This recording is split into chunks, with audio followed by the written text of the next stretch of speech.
بالله من الشيطان الرجيم. Bismillahirrahmanirrahim. Perkenankan kami berbagi tata cara sholat duha. Dinyatakan dalam hadis yang sahih bahwa di antara keutamaan sholat duha, sholat ini menggantikan tugas sedekah seluruh persendian. Sholat tersebut juga menjadi sebab Allah memudahkan urusan kita hingga akhir hari. Berikut di antara keutamaan sholat duha yang disebutkan dalam hadis sahih. Pertama, sholat duha dapat mencukupi sebagai sedekah bagi tiap ruas tulang Bani Adam. Nabi SAW bersabda, pada pagi hari diharuskan bagi seluruh persendian di antara kalian untuk bersedekah. Setiap bacaan tasbih, yaitu subhanallah, bisa sebagai sedekah. Setiap bacaan tahmid, yaitu alhamdulillah, bisa sebagai sedekah. Setiap bacaan tahlil, yaitu la ilaha illallah, bisa sebagai sedekah. Dan setiap bacaan takbir, yaitu Allahu Akbar, juga bisa sebagai sedekah. Begitu pula amar ma'ruf, yaitu mengajak kepada ketaatan, dan nahi munkar, yaitu melarang dari kemungkaran, adalah sedekah. Ini semua bisa dicukupi atau diganti dengan melaksanakan sholat duha sebanyak 2 rakaat. Hadis riwayat Muslim. Kedua, sholat duha merupakan salah satu wasiat Nabi SAW kepada beberapa sahabatnya.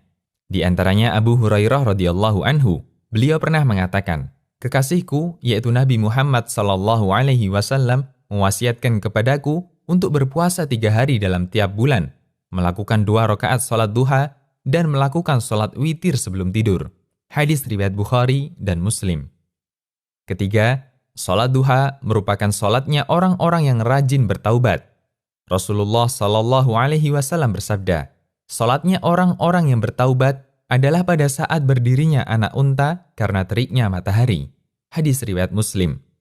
Syekh Muhammad bin Saleh Al-Utsaimin dan Syekh Abdul Aziz bin Baz rahimahumallah dalam penjelasan Riyadhus Shalihin menyebutkan bahwa sholat yang dimaksud adalah sholat duha. Hadis ini juga menjelaskan bahwa waktu yang paling afdol untuk melakukan sholat duha adalah ketika matahari sudah terasa panas. Keempat, mendapat pahala haji dan umrah yang sempurna. Dari Anas bin Malik, Rasulullah SAW bersabda, barang siapa yang melaksanakan sholat subuh secara berjamaah, lalu dia duduk sambil berzikir pada Allah hingga matahari terbit, kemudian ia melaksanakan sholat 2 rakaat, maka ia seperti memperoleh pahala haji dan umrah. Beliau pun bersabda, pahala yang sempurna, sempurna, dan sempurna. Hadis riwayat Tirmidzi dan dihasankan Syekh Al-Albani. Kelima, termasuk sholat awwabin, yaitu orang yang rajin bertaubat. Dari Abu Hurairah radhiyallahu anhu, Rasulullah SAW bersabda, tidaklah menjaga sholat sunnah duha, melainkan awwab, yaitu orang yang kembali taat. Inilah sholat awwabin. Hadis riwayat Ibnu Khuzaimah dihasankan oleh Syekh Al-Albani. Imam Nawawi rahimahullah berkata, awwab artinya adalah orang yang taat. Ada pula ulama yang mengatakan bahwa maknanya adalah orang yang kembali bertaubat. Hukum sholat duha. Menurut pendapat yang paling kuat, hukum sholat duha adalah sunnah dan boleh dirutinkan. Abu Hurairah radhiyallahu anhu mengatakan, kekasihku yaitu Nabi SAW mewasiatkan 3 nasihat kepadaku, berpuasa 3 hari setiap bulannya, melaksanakan sholat duha 2 rakaat, dan berwitir sebelum tidur. Hadis riwayat Bukhari dan Muslim. Waktu sholat duha. Sebelumnya kita awali dengan hadis tentang waktu larangan sholat. Terdapat hadis yang menyebutkan waktu larangan untuk sholat. Dari Uqbah bin Amir radhiyallahu anhu, dia berkata, ada 3 waktu di mana Nabi SAW melarang kami untuk melaksanakan sholat di 3 waktu tersebut atau menguburkan jenazah kami. Ketika matahari terbit sampai tinggi, ketika seseorang berdiri di tengah bayangannya sampai matahari tergelincir, dan ketika matahari miring hendak tenggelam sampai benar-benar tenggelam. Hadis riwayat Muslim.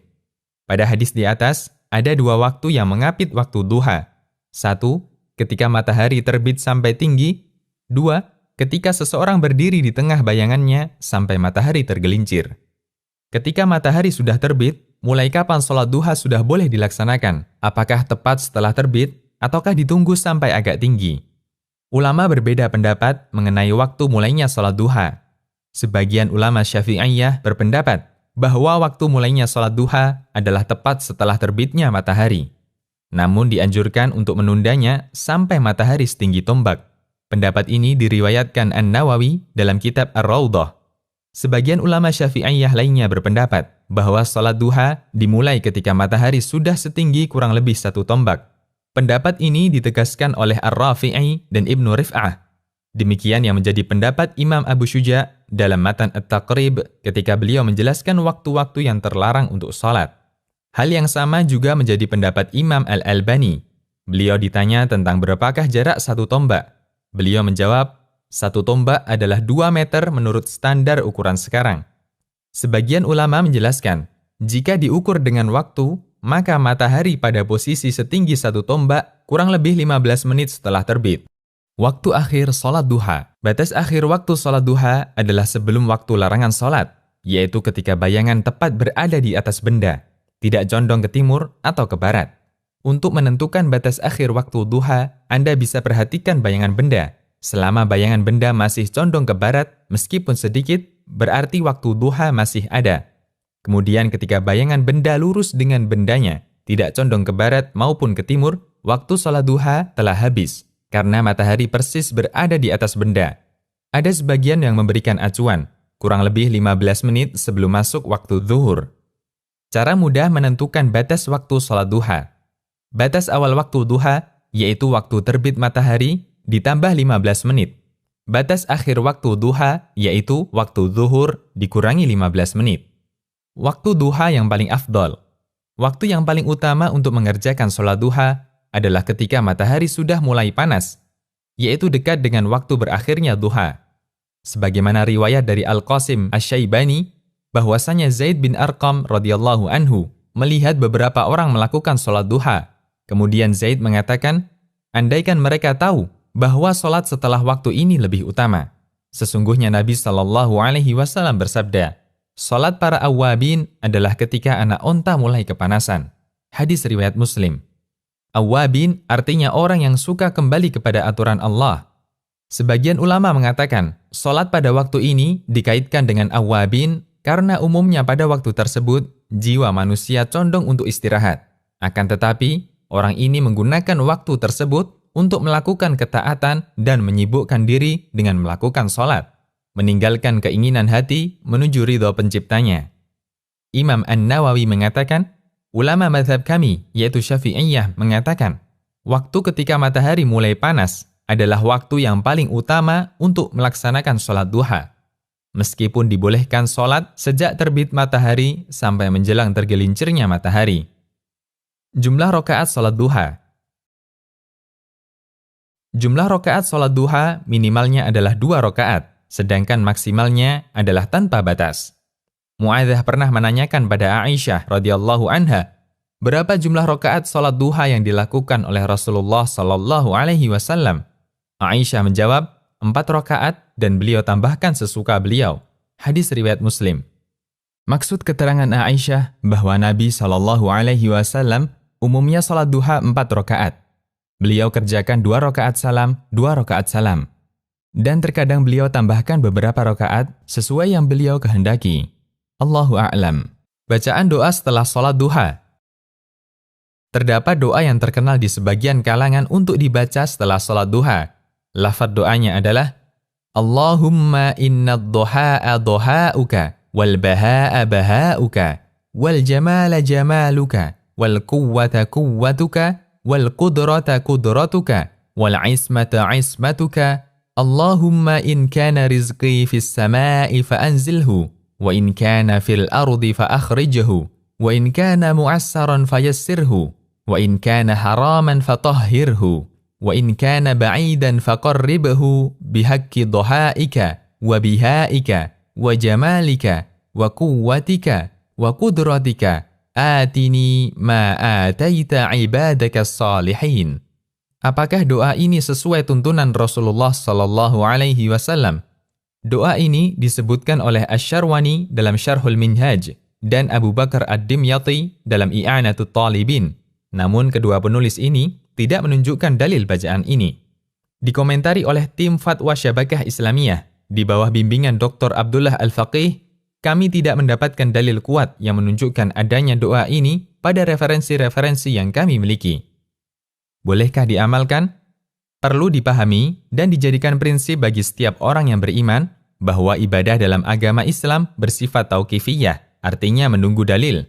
Karena hukum asal ibadah adalah haram, kecuali jika ada dalilnya.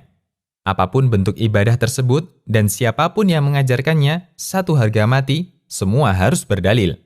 Jika tidak, maka itu bukan ibadah meskipun kelihatannya adalah ibadah. Tidak ada doa khusus setelah sholat duha. Hanya saja disebutkan dalam riwayat bahwa Nabi SAW pernah sholat duha, setelah salam beliau mengucapkan, Allahumma ghfirli wa tub alayya innaka antat tawwabur rahim.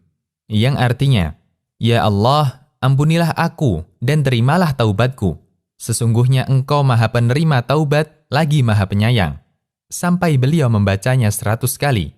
Hadis riwayat Bukhari dan sanadnya disahihkan Al-Albani. Bolehkah sholat duha dilakukan secara berjamaah? Sebagian ulama menyimpulkan, sholat duha boleh dilakukan secara berjamaah dengan beberapa persyaratan berikut. 1. Dilakukan kadang-kadang, atau tidak dijadikan kebiasaan. 2. Tidak terikat hari, waktu, atau momen tertentu. Misalnya, dilaksanakan setiap 8 sekali, misal Jumat Pon atau yang lainnya.